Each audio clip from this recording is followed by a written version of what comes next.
Who's that one celebrity that has like no haters? Rick Moranis. The guy stopped acting to take care of his kids after his wife's death. Someone in New York is definitely not a fan of his. And an entire country was prepared to invade our southern neighbors to exact our revenge. You don't do Rick Moranis dirty like that. Maggie Smith. That's Dame Maggie Smith. Dame Straight. Professor McGonagall is the most underrated Harry Potter character in the series. She is so funny, even when she is strictly serious. But I mostly praise Maggie Smith for her line delivery in general. Out of all the deaths in Harry Potter, I'm glad it wasn't McGonagall. I love Maggie Smith. Andre the Giant. I was fortunate enough to catch a screening of The Princess Bride in Nashville a couple years ago. Carrie Elves, who plays the love interest, was there after the show and told some stories about working with different cast members. When he got to Andre, he recounted how he was the mood maker of the cast and always had a smile on his face. He even broke his foot during one of the last scenes but powered through it because the other actors had been filming all day and wanted to go home. A real shame that he passed away so prematurely.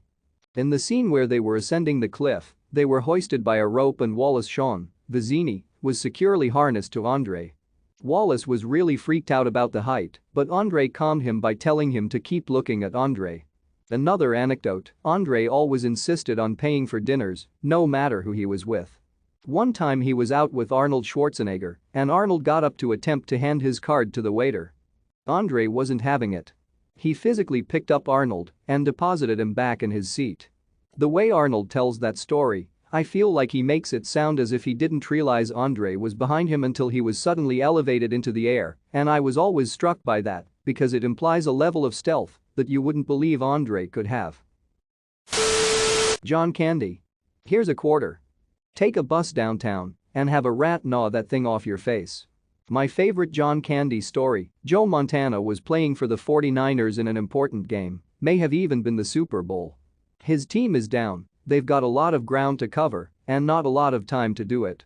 Montana comes into the huddle and starts calling the play, then stops and points to the stands and says, "Hey, isn't that John Candy?" Teammates look over, and it is, indeed, John Candy. Turns out he was a big football fan. Montana returned his focus to the game and went on to lead a game-winning drive down the field. He wanted to be a pro football player more than anything until an injury made him give it up. That's why he went into acting. He eventually co-owned the football team he dreamed of playing for, though. Grant Imahara. Mythbusters was my childhood.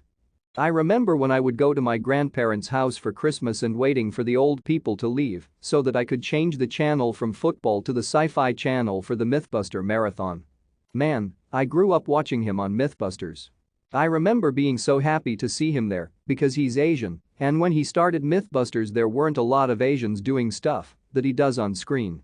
Gone too soon. Julie Andrews.